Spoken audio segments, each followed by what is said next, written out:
السلام عليكم ورحمة الله وبركاته. رجعنا وياكم في شرح جديد.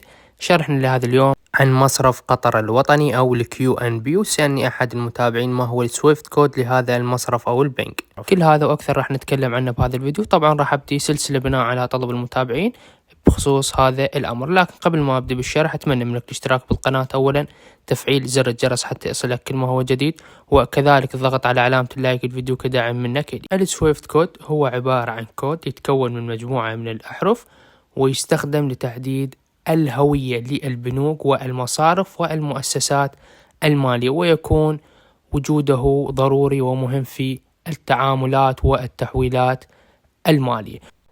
هذا هو السويفت كود لهذا البنك. لكن تنبيه صغير، قبل ما تستخدم هذا الكود تقدر عن طريق التواصل مع المصرف تتأكد خاف بالتغييرات أو غيرها من الأمور، أو ممكن أحيانا آخر 3 حروف تكون هي تضيفه أنت إذا كان عندك ليس ارتباط بالفرع الرئيسي أو ليس عندك حساب في الفرع الرئيسي وإنما في أحد الفروع الأخرى، فأيضا لازم تضيف 3 حروف أخرى في نهاية سويفت كود. فتواصل وياهم حتى تتأكد وتكون إجراءاتك سليمة.